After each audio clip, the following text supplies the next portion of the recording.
Ito naiisip ko lang Maaring mali ako mga pare. Maaring tama, maaring mali. Hindi ko alam. Pero naiisip ko lang na ang galing ng ginawa ng McDo na ginawa nila na si Heart Evangelista ang pinalit nila kay Vice para bumawi dun sa mga DDS na nabadtrip kay Vice Ganda. Ang galing no?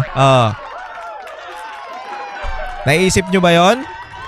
Kasi ang dami namang artista na pwedeng ilagay. Bakit si Heart Evangelista? Kasi asawa niya si Chis Escudero. Na si Chis Escudero tumayo doon sa Senado para hindi matuloy. Hindi naman.